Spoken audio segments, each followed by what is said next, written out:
realize that negative emotions simply don't last. I mean, if you're angry about something right now, you'll probably be over it next year, next week, or even tomorrow. I mean, think back 3 weeks ago. I'm sure that there was something 3 weeks ago that got you upset. Can you remember what it is? Probably not, unless it was something really significant that turned into something massive and ugly. But remember, when you're in the midst of this negative emotion, it's not going to last. It's going to go away. And so perhaps not giving it as much energy and as much attention as we do when we have these negative emotions, we project that this is the way we're going to feel in 5 minutes, in an hour, in a day, and it's just really not the case. And just realize that these negative emotions, it's kind of, if you can look at emotions as energetic colors. You look outside, there's green, red, blue, purple. It makes life interesting. Our emotions add texture to our life.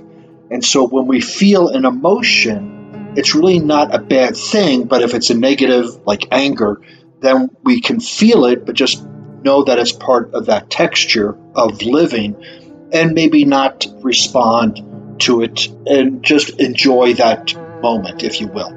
So that brings me to, examine your emotions. Learn to notice when you're getting emotional.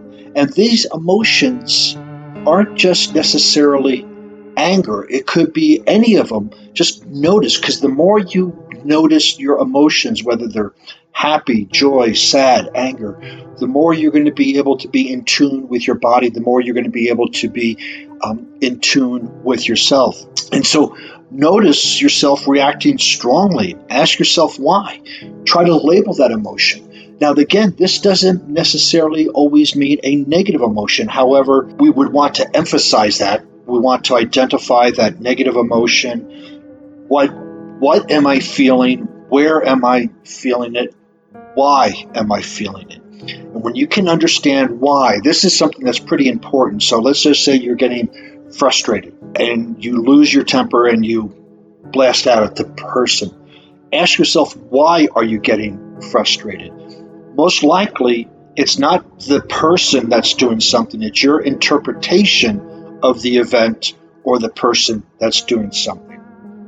And when you can interpret it differently, the emotion will change. So when you just have the emotion, it's really great to notice, okay, I'm stuck in traffic. I'm getting a little bit irritated. Why am I getting irritated? Well, because I'm late for my appointment. Okay, you're late for the appointment. What can you do now? Well, maybe make a phone call, maybe do this, maybe, right? And work around those emotions. One of the things, there's an emotional wheel, a label. If you look up emotional wheel chart on the internet, you can find all these great words for different emotions. We limit ourselves to such a small description, and what happens is the words we use just don't describe, they create. So if we go, we are loathing, we are super angry, we're going to act as if we are super angry. If we are rage, if we're in a rage, we're going to act like that. But if we go, yeah, you know what, I'm slightly irritated, that's going to bring our energy down. And so we need to be able to use words that correctly identify the emotion that we're feeling. And this emotional wheel is tremendous. It has every emotion in there. And I would encourage to look for it, download it, and when you're feeling something, refer back to it and going, is this really angry or is this upset? Is this frustration?